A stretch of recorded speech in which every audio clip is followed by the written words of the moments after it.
And in games, I think it's going to change. We won't see any more people that say, I'm a gamer, I'm not a gamer. It's going to be, everybody will play whatever they play.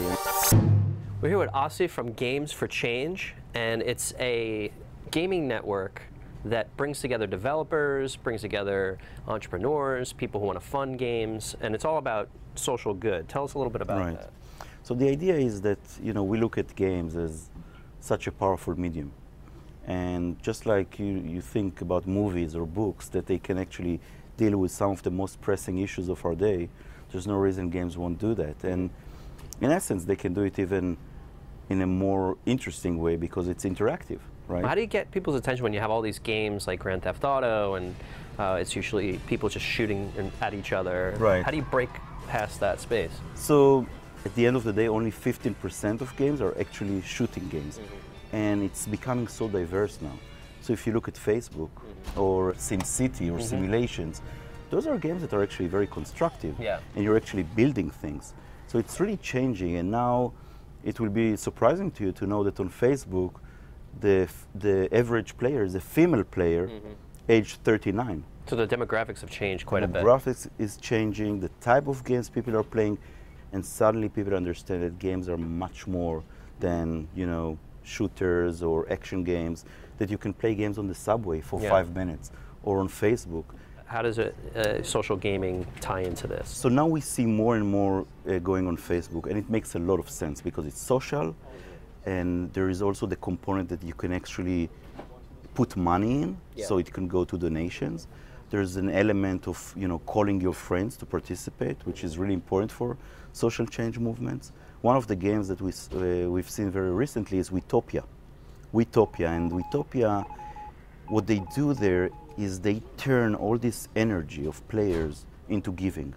So players were introduced to a new currency called joy, and they, you know, gather this joy, and they can then decide which real-world projects are going to get the joy. Oh, nice. And they just spread it, you know, in Haiti, in the US, and they have amazing numbers of how many schools they build as a result, and you know, how many shoes were donated, etc. What about education?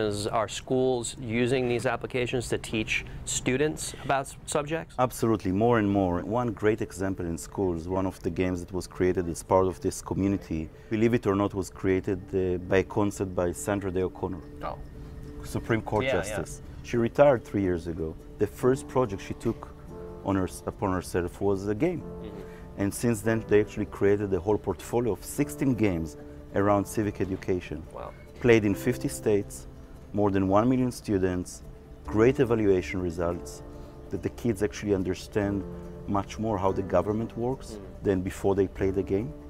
Because it's compelling, you know, it's compared to a textbook or to a lecture. One of the recent trends that is very strong now in education is kids making games. There are so many tools right now, platforms that are, we call them game making tools. Very easy to use. Game Maker, Game Star Mechanic, Scratch, that the kid doesn't need to program and he can just go and make a game.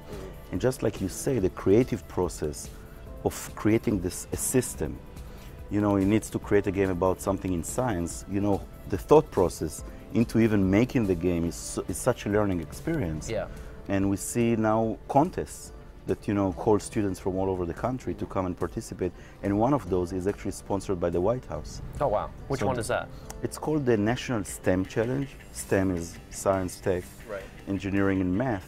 And they have thousands of submissions. I'm lucky to be on the jury. And students from all over the country make games around STEM and sending them, and the White House is behind this. That's incredible. That's really great. Asi, so great to meet you. I really enjoy what you're doing, and it's fantastic. It's doing a lot of good in the world. So what games for social change are you playing? Let us know. Leave your comments on our YouTube page. Send a comment to us on Twitter at Reuters TV, or just leave a comment on our Reuters Facebook page. If you want to hear more about gaming, check out our video from the MLG, the Major League Gaming Association.